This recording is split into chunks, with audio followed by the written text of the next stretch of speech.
I know, another Mazda. But it's not my fault that these guys make some very good cars. They're very stylish, practical, efficient, and even powerful. When comparing it to other cars within the same class, these cars in particular tick most, if not all, the boxes. I'm Wema. This is Conversations, and here's why I think the 2017 Mazda Demio Diesel is the best first car for under 1.5 million shillings.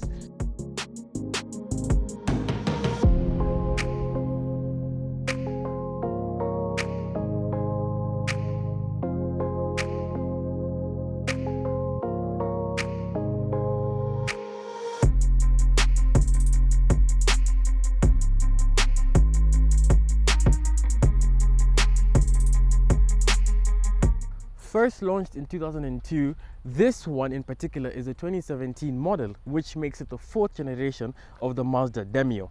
Now, there are a couple of changes that have been made from the 2016 variant. Of course, nothing too major, particularly on the front. As spoken before, in 2016, Mazda came out with the new Kodo design philosophy, KODO, in which the designs have to evoke a certain sense of intelligence, elegance, dynamicism, and even some sort of emotion. This car in particular has been styled very, very well. It has an element of sportiness to it, but let's start from the front. Mazda does make some very smart looking cars. Major differences from the 2016 start here with the front headlight. The 2016 headlight did not have these projector beam xenons as well as the daytime running lights surrounding the projector beam xenons. They just had the reflectors on the inside of the headlight. Additionally, you still have the same chrome trim surrounding the front main grille and the main Mazda emblem right there, and also some sort of styling choices made by Mazda. You also do have this exposed intercooler right there. This one in particular is, as I mentioned before, the diesel model.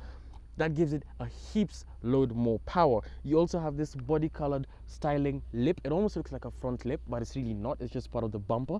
And additionally, more of these air vents right here. On the side, you have this blanked out slot over here, where traditionally your fog lights would go, but this one in particular does not have the fog lights optioned in. Now, coming down towards this part of the car, you have these 15-inch alloys standard from factory. You don't have the steel wheels with the plastic covers. I find those to look very, very tacky. Luckily, Mazda's given us these alloys, 15-inch, and supporting, or rather holding and connecting these alloys to the car. At the front, you have your McPherson struts, and at the back, you have your multi-link suspension system. At the front, additionally, you have these disc brakes, which work superbly, and at the back, you have drum brakes. Now, coming up to the side, you have this body colored side mirror with your winkers right there, standard Mazda. And the design language, again, the lines just flow from the front to the back really, really well. This is a very beautiful car in my opinion. You have these relatively well-sized doors. They're not too big, not too small. They fit well within the design language of this car. On the roof, you have that shark fin antenna that again adds more to that sporty feeling. It's very dynamic, it's very tight. This car is compact and aggressive. Let's go to the back of this car. The back of this car again has not changed much from the 2016 model. It still keeps the same rear lights. You have this massive swooping rear view mirror. Your tail light, your brake light, or even to some of them your reverse light, but mostly just your brake light, is well situated right here in this false rear spoiler. It looks like one, but it isn't. It's not functional at all. You have standard your Demio badging right there, Mazda badging right there, and most importantly, your Sky Active D badge right there. D for D-Throw. Then the back of this, the bumper, it's very, I feel like it's really high. It comes up very high onto the car, and then going towards the bottom, again, Mazda, this cheap plastic bit of trim over here. I'm not a big fan of it. Last but not least, you have real exhaust tips right there. Fantastic looking car. Let's get into the back of this car. One of my biggest gripes or issues with this particular car is just how high the loading shelf is. For me to get any cargo into the back of this boot, I have to lift the cargo very high off the ground, get it up here, and then the boot itself is very low sunken into the back of this car. It's not very practical, efficient, especially for people with mobility issues, or even if you're carrying a heavy load. It's not very good. This boot in particular is very small. You get only about 258 liters worth of space, which in its class, or according to its competitors, it is the smallest one. For cars such as your Vitz or the Yaris and your Honda Fit, those are substantially bigger.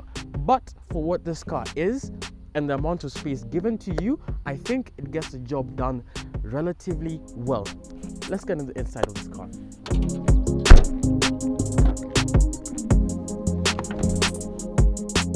The back of this car is a very decent place to be. Not the best, but it works just fine, especially considering the price point. I have a large amount of knee room right here and a decent amount of headspace. I'm not 6'2" like Papa Skofu. I'm around 5'8", 5'9" on a good day, but still I can sit at the back of this car very, very comfortably. Although my sitting position is a bit high. My knees and legs are very high up, which cannot be the most comfortable for long distances, but then again, I can also just shimmy down a little bit and I should be okay. The back seat of this car it's an all fabric interior with this houndstooth fabric right here, but then again, the fabric ends more or less over there. The door is just a lot of plastic, which I'm not the biggest fan of. You also don't get a large amount of storage in the back. No cup holders, just a small bit of tray here and then a small cubby right over here. Additionally, I also don't have back seat storage bins over here. They're only available on this side of the car. Let's go to the front. Similar to the exterior design language, Mazdas on the interior tend to look very similar. You have a lot of the same bells and whistles on the inside of this car, but some obviously are not option or spec'd in this car because, again, the higher you go in terms of the trim levels, the more goodies you get. Starting off with this beautiful steering that I have right in front of me, Mazda tends to give you very large steering wheels, unlike some other car manufacturers such as Peugeot, where their steering wheels tend to be small. This one in particular is very well sized. It's big. It's very confidence inspiring. When I'm holding it and driving down the road, I feel good. Right through my steering wheel, if I can start the car, I have my gauge cluster right in front of me. I have one analog cluster in the middle and then two screens both on the left and on the right. On the left side, I have my RPMs as well as my mileage, and on the right side, I have my temperature gauge as well as my fuel gauge over there, and it's giving me my estimated fuel distance, mileage, economy, whatever. Now, the center console of this car, again, is pretty similar. You have this 7-inch touch-sensitive display, the worst touchscreen I've ever interacted with in my life. You have your AC vents on this mid-level over here. Additionally, you also have your hazards. Your hazard button is right there. This car in particular also comes with heated seats. The buttons are right there. And then your vent controls are, again, accessible right there. In this bottom compartment here, I do have my 12 volt, my aux plug-in, 2 USB plugs, and also a USB slot right there in case you want to put any of your USB tunes, whatever. I'm very happy this one in particular did not come with a CD slot, which you can put in your CDs like the Atenta did. You also have your knob, your gear knob over here, manual, your analog, gear lever. I love when newer cars come with this. I'm not the biggest fan of, again, electrical handbrakes. I also have my knob over here, which helps me control the infotainment screen. Everything is very ergonomic. I don't feel like I'm putting my hand in a very funny place for me to access anything. Last but not least, for this center console, I do have two cup holders in this middle compartment over here. The front section does give me a lot of storage capabilities. I have so much space, unlike the rear. I have this glove compartment here, there's this bin over here, another cabin over here, and more deep, really good looking door cubbies on this side and on this side. I'm not the biggest fan of Mazda's plastic though. There's too much plastic in this interior. Yes, it is a car that costs 1.4 million shillings, but the amount of scratchy plastic all over, I feel like they could personally do a bit better. These seats, manually adjusted, of course. I can pump it up, take it down, sliders at the bottom, very, very straightforward and standard. Again, your houndstooth pattern. They're very comfortable, especially for long distance drives. Beautiful interior. Speaking of drives, I am very excited to drive this car. Let's see how she drives.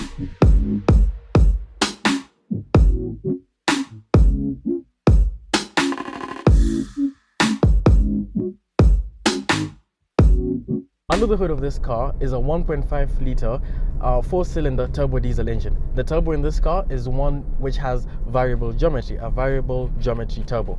Now, a variable geometry turbo works in that the turbo has vanes inside the turbines which are able to either increase or restrict airflow, thus giving you more power on the low end, or all in all reducing turbo lag.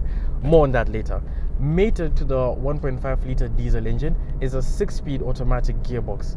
Together, the two of them make 103 horsepower, which is very decent. But for diesel engines, the main power comes in the torque.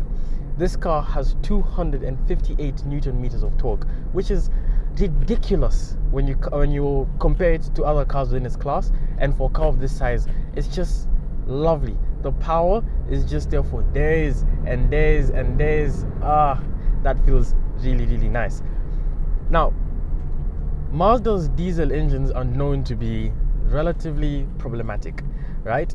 This car is very reliable, but of course you do have your regular diesel engine issues. For one, let's start with that turbo that I mentioned earlier. Those turbos are extremely sensitive and require a large amount of care. Mostly, the right type of oil has to be used inside those turbos, and the engine as a whole. Mazda recommends using 0W30 oil, which is well viscous and is easily accessible anywhere, making the servicing of this car very, very well and easy to do. But since that 0W30 is not readily available in Kenya because of the tropical climate, the 5W30 also works relatively well. Ask your mechanic first, or ask us at Conversations, your trusted car consultants. Now, all in all, the like I mentioned before, the engines in this car are relatively bulletproof, but can also be problematic if not taken care of well. You have your regular issues, like I mentioned before, with the variable geometry turbo, but also these engines tend to consume a large amount of oil, and you need to stay on top of the oiling inside the engine, otherwise engine very bad. You'll have a massive headache down the road. Additionally, you also have the soot from the diesel engine clogging up the manifold or the engine as a whole, and cleaning those can be a bit of a headache, but it's also relatively easy to do. You have to stay on top of that, otherwise the whole engine just gets ruined. Last but not least, to my DPF delete gang, you know where I'm going with this. Engines, particularly diesel engines, have a DPF filter, or a diesel particulate filter, which is there in turn just to sort of filter through a lot of the emissions that are released by a diesel engine, and those tend to get clogged up very easily and very quickly. So in order to deal with that, you have to either clean your DPF or do something known as DPF regeneration, which is where you drive the car hard at around or over 3000 RPMs for an extended period of time. Otherwise, your DPF ends up getting clogged. Last, you can deal with that also, by deleting the DPF as a whole. But that is an extreme measure in which you can do. It'll save you a lot of problems and a lot of headaches down the line.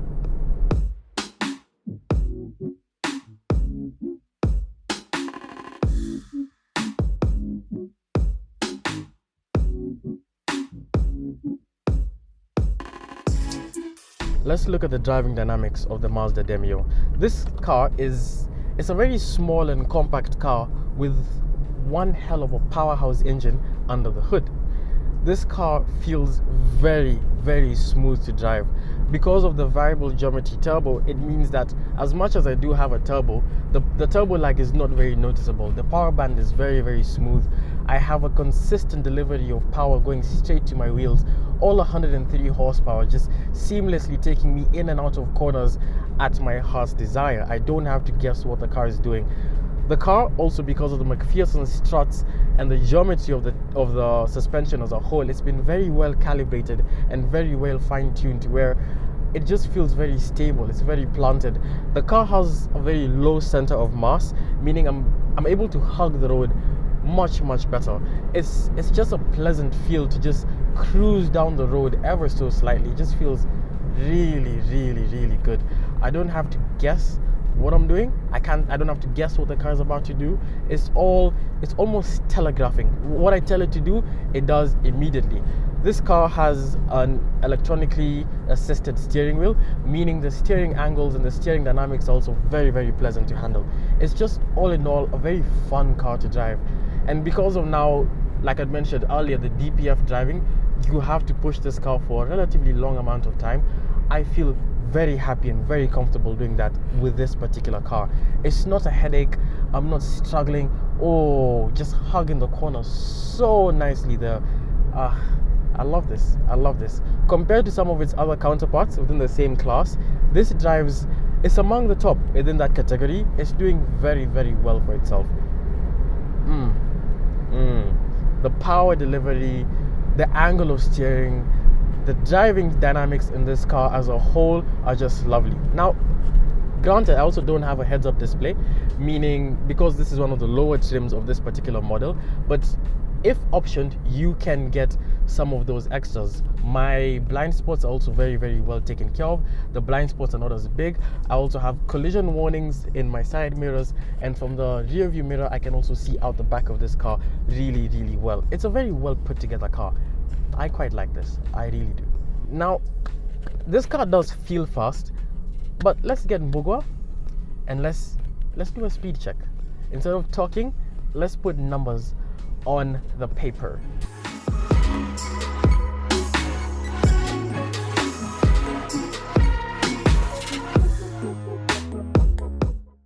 Okay, and I have Mbugwa in the car. Okay. Let's just... Hi guys. Let's turn and do a speed check on this car. What do you think? Definitely, that's why we're here. That's why you're here. We put numbers down. We put solid numbers down. I have a very good feeling about this. But for me, the Demio kind of looks nice, especially the fact that Mazda, as I was telling you, Mazda hujaribu keep the comfort from all the way from the CX-5. Like, if you have a CX-5, an Axela, and a Demio, you don't feel that difference. They translate very well. Exactly. Ukitoka a CX-5, going to an Axela, you feel, okay, you're low, but the interior still gives you that feel. Exactly. It's a very...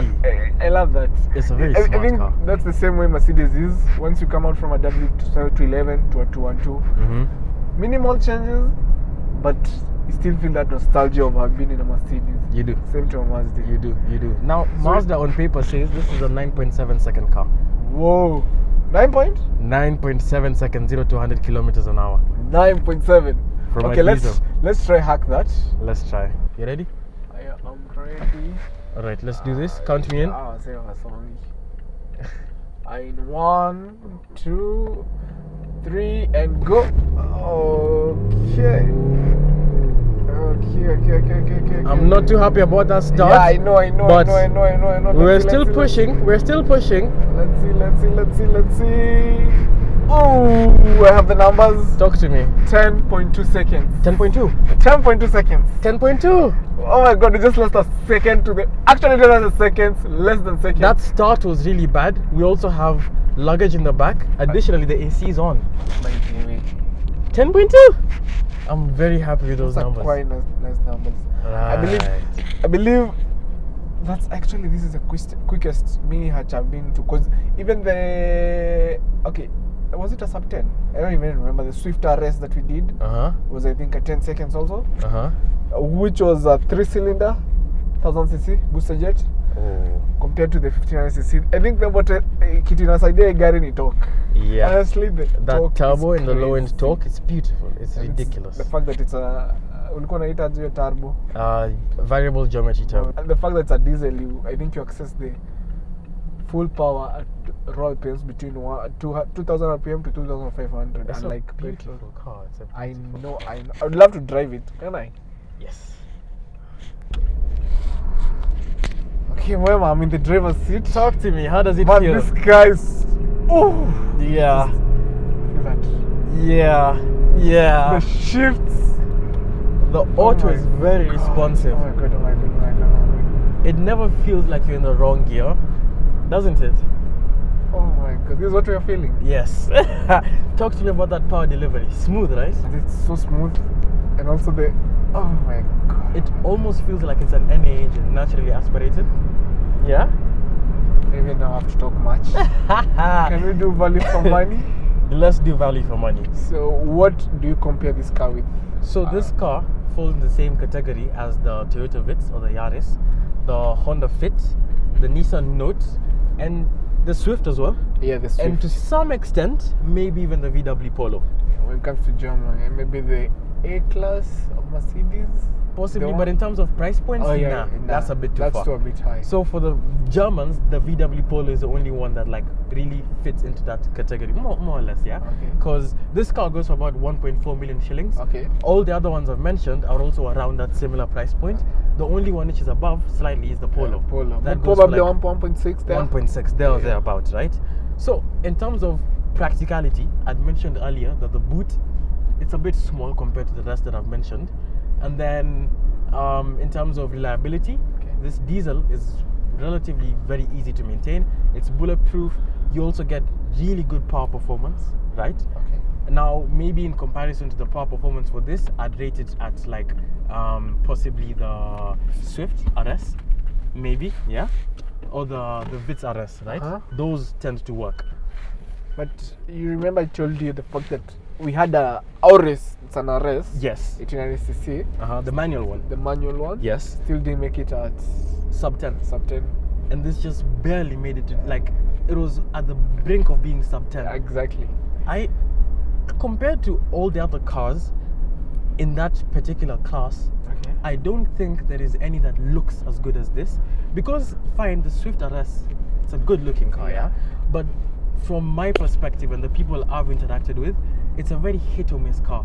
But this one gets good reviews all around in terms of people saying it looks good, it's stylish. Yes, you might be confused for an Uber here or there. Then again, also with all the other cars in this class, it kind of, me personally, value for money, 1.4 million shillings right now. I need a daily driver. Something that you can, something I can also have a little bit of fun with. Fuel economy. Very economical. This car, sorry, I hadn't touched on that.